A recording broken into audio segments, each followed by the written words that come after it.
बताओ जल्दी। ध्रुव जी के पिताजी उत्तानपाद और ध्रुव जी की मां ध्रुव जी की मां सुरुचि के सुनीति। ध्रुव जी की मां सुनीति, ध्रुव जी की सौतेली मां सुरुचि, ध्रुव जी के पिता उत्तानपाद। उत्तानपाद के दो बेटे हैं, एक पत्नी से हैं ध्रुव, एक पत्नी से हैं उत्तम। तो सुरुचि जो है ये अपने पति को अपने पक्ष में की है। एक दिन सुनीति का अपमान कर दिया सुरुचि ने, चल निकल जा इस घर से। दोनों की लड़ाई हो गई। सुनीति ने कोई उत्तर नहीं दिया, उत्तानपाद ने कोई जवाब ना दिया। उत्तानपाद ने अपनी सुनीति मतलब बड़ी पत्नी का बंदोबस्त दूसरे पुराने से महलों में करा दिया, और जो नए महलों में नए घर में उत्तानपाद अपनी सुरुचि के साथ रहते हैं। एक दिन ध्रुव जी ने अपनी माँ से कहा, माँ मेरे पिता कौन हैं? तो माँ ने कहा, बेटा ये जो राजा हैं ये तेरे पिता हैं उत्तानपाद। एक दिन ध्रुव जी अपने पिता की गोद में बैठने गए तो पास में सौतेली माँ ने हाथ पकड़ के नीचे गिरा दिया। तो इस गोद में बैठ नहीं सकता, जा पहले तप कर, तप करने से भगवान मिल जाए तब फिर इस गोद में आकर बैठना। तू पहले मेरा बेटा बन, मेरे गर्भ से जन्म ले फिर।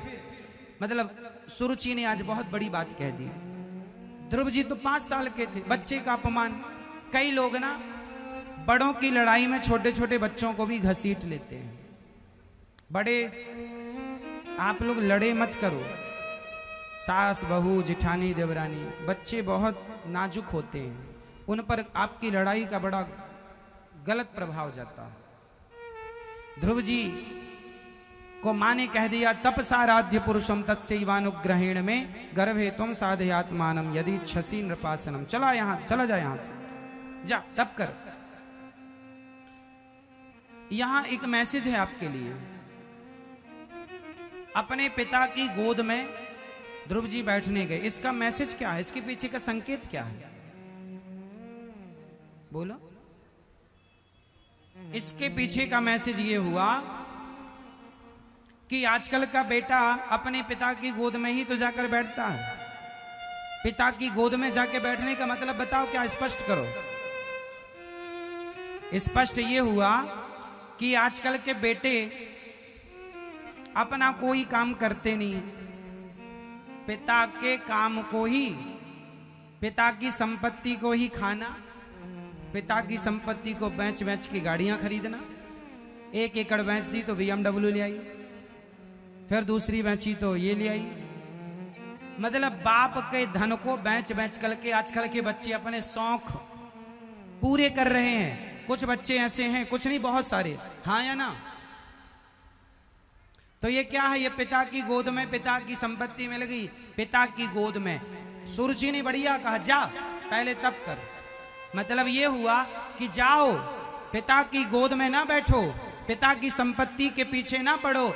आप अपनी संपत्ति, अपनी गद्दी, अपना सिंहासन खुद तैयार करो। पिता के सिंहासन पर बैठने की जरूरत नहीं, आप अपनी काबिलियत से अपना सिंहासन तैयार कीजिए। बात समझ में आ रही है कि पिता का जो काम है वो तो है, या तो आप उसे बढ़ाओ तब तो आप ठीक हैं, लेकिन आपने पिता के धंधे, बिजनेस, व्यापार, फैक्ट्री को बढ़ाया नहीं, जो था उसे और डाउन कर दिया, बेच बेच के खाने लग गए। नालायकी है ये कोई लायक बेटे के लक्षण तो हो नहीं सकते। पिता ने जहां तक तुम्हारा बिजनेस पहुंचाया काम, उससे आगे तुम्हें चलना है, तब बाप को खुशी होती है कि बेटा सफल है। सही है? कोई आदमी ये नहीं चाहता कि मेरी संपत्ति बेचकर बेटे अपने शौक पूरे करें। ना, बेचो मत, बनाओ संपत्ति, बनाओ प्रॉपर्टी, बनाओ, बेचो मत। हाँ, यदि जरूरत है बेचने की तो उसका फिर उसी चीज में उपयोग करो। आप अपने विकास के लिए करो, विनाश के लिए नहीं। तो पिता की गोद में ना बैठने दिया, इसका मैसेज ये है कि आप लोग भी अपने बेटों से कहो कि बेटा अपने बाप की सिंहासन में ना बैठना, अपना कमाओ, अपनी इज्जत। आपको आपके पिता के नाम से ना जाना जाए। यदि आपका परिचय आपके पिता के नाम से हो रहा है तो आप सफल नहीं हैं।